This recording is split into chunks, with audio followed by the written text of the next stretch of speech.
Hey guys, it's me, Gary Lee Stanley, your sales guy. How are you doing today?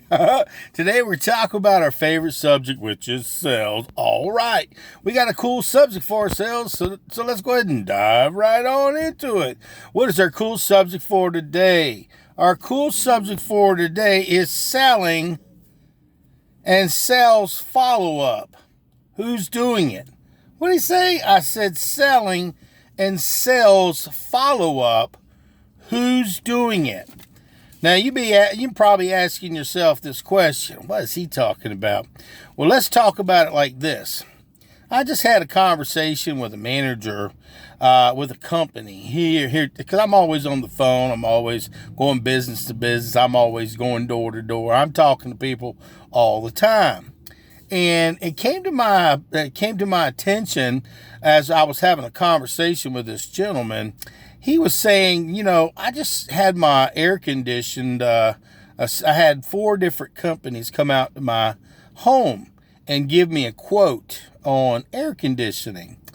And I said, well, that sounds pretty good. He said, but the problem is nobody's called me back.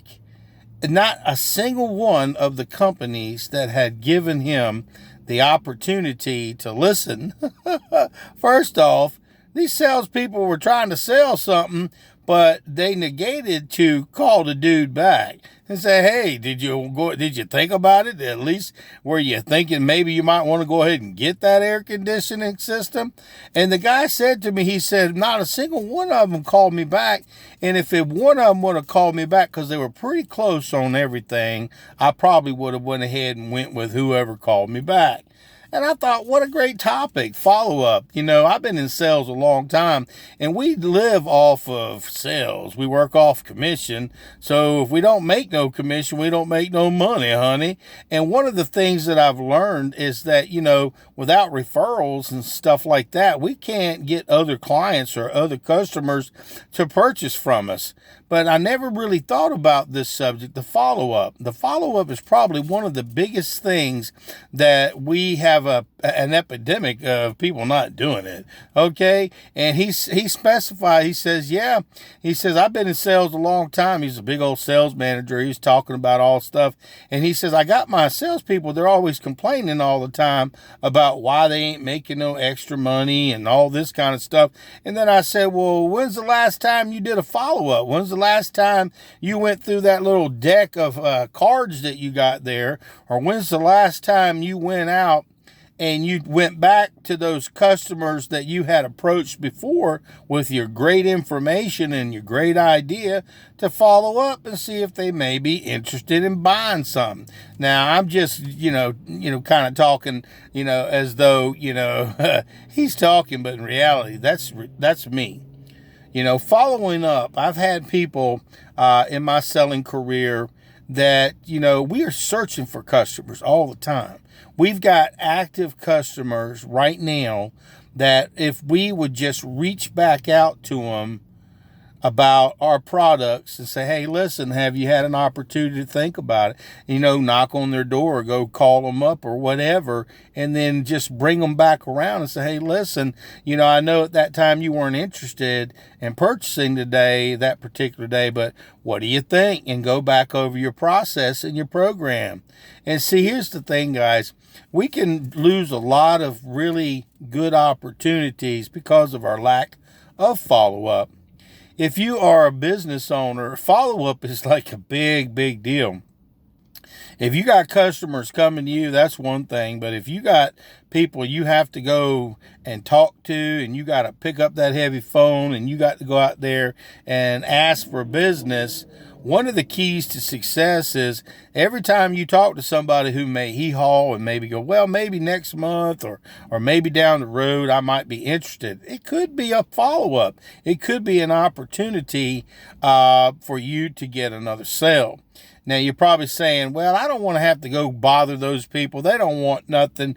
Well, how do you know? When's the last time that you took a few minutes and followed up on those customers that you had an inkling that were interested, but maybe at that particular time they couldn't afford it, or maybe at that particular time it wasn't, they didn't have the money in their budget See, but here's the key to success.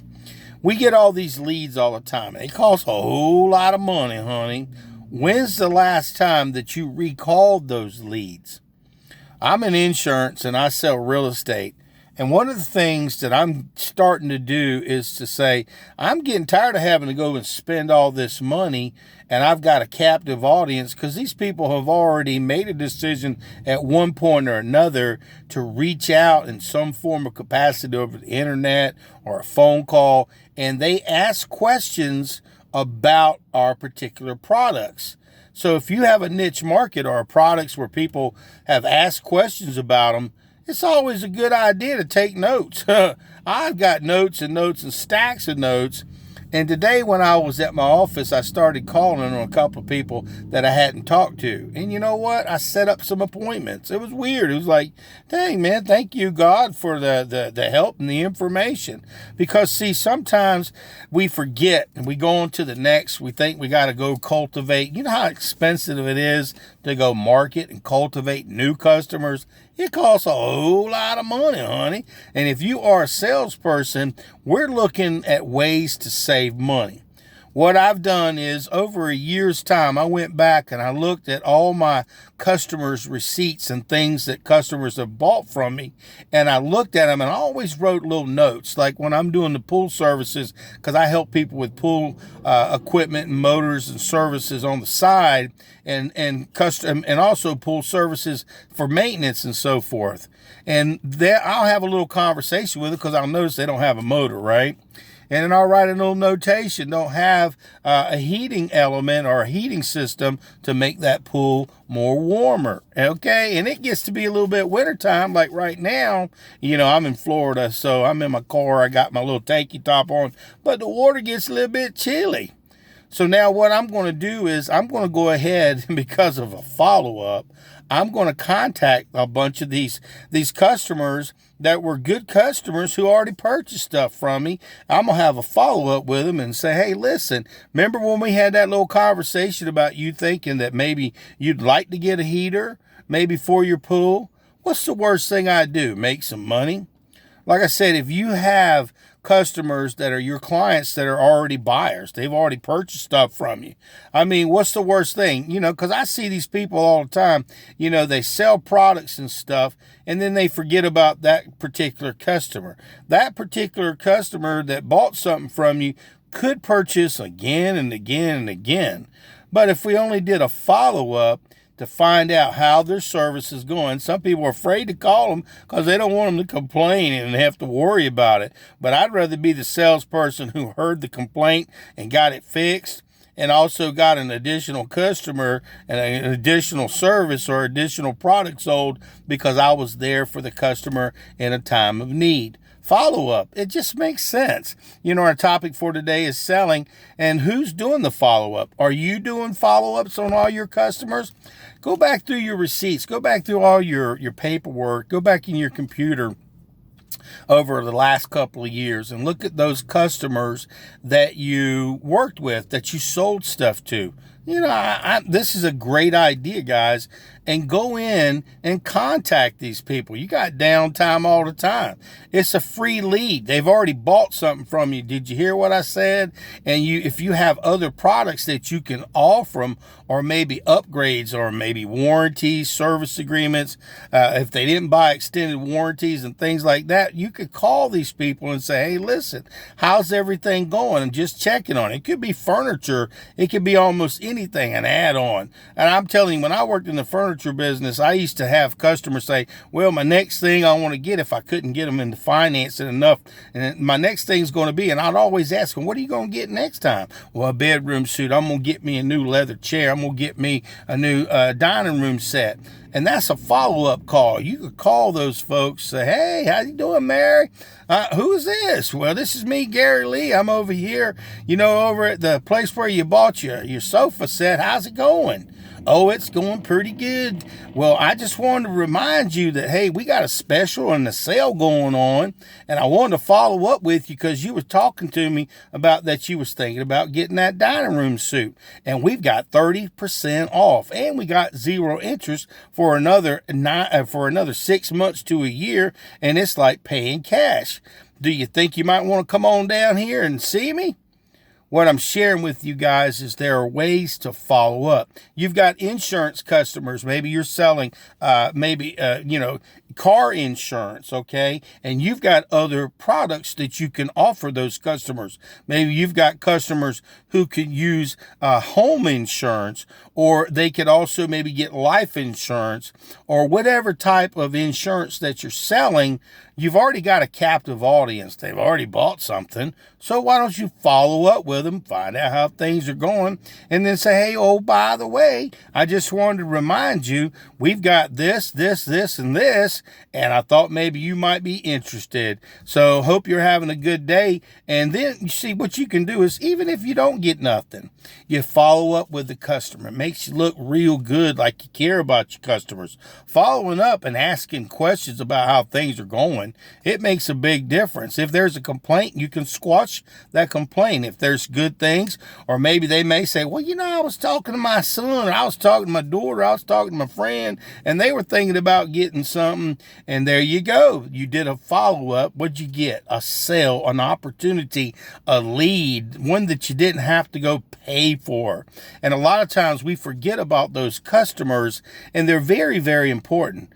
You've already done business with them, and they're not going to be upset with you for calling. Now, if you're one of these kind of people who call over the phone and hang up all the time, I can't stand those damn robocalls. They kill my business, kill a lot of good customers because they just can't stand people to call them, and they just hate to be treated with disrespect.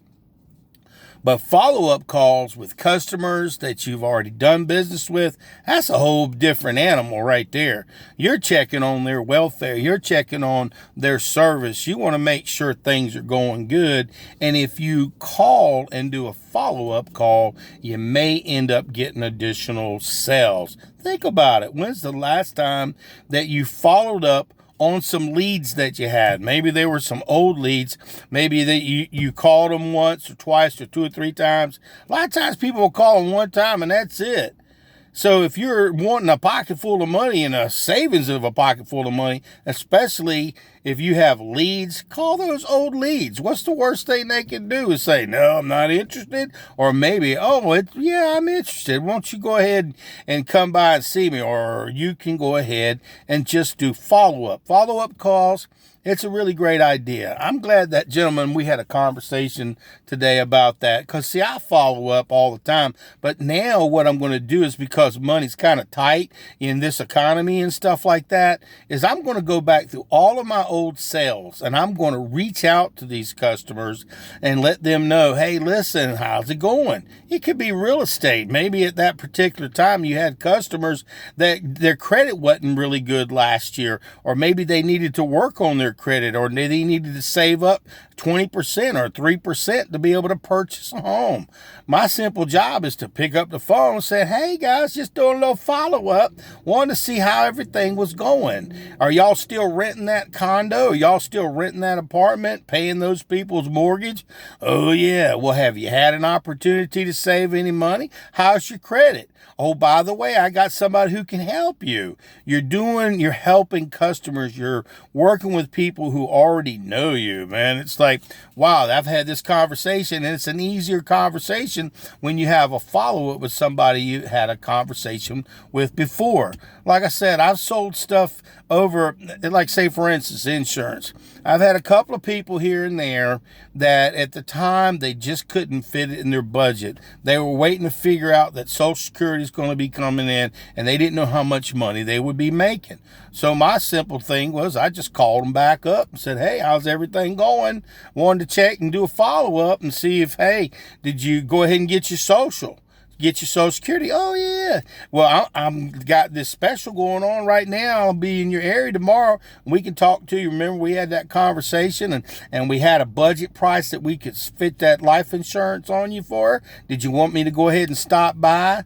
and you're doing a follow-up because you remembered what they had to say, and you take notes, guys. Use your cell phones, use your computers, write notes about customers that you talk to, and when you get an opportunity, when you got downtime, or when you ain't got much money and you need to make some sales, do a follow-up. Pick up that heavy phone and call those folks. Hey, Marty, how you doing today? Hey, listen, I know last time you was in here, you was thinking about looking at that Cadillac. We got that brand new one just came in. Matter of fact, it's only got like 500 miles on it. Save you a whole bunch of money. So what I'm sharing with you guys is you got to think outside the box when you're trying to be a salesperson. So go out there and sell something, and do me a favor, give me a thumbs up, okay? Share my videos, and please subscribe. And remember, our topic for today is selling and follow-up. Sales follow-up. Who's doing it? I hope you'll do it. Okay, I got to follow up on that. All right, go follow up on the sale.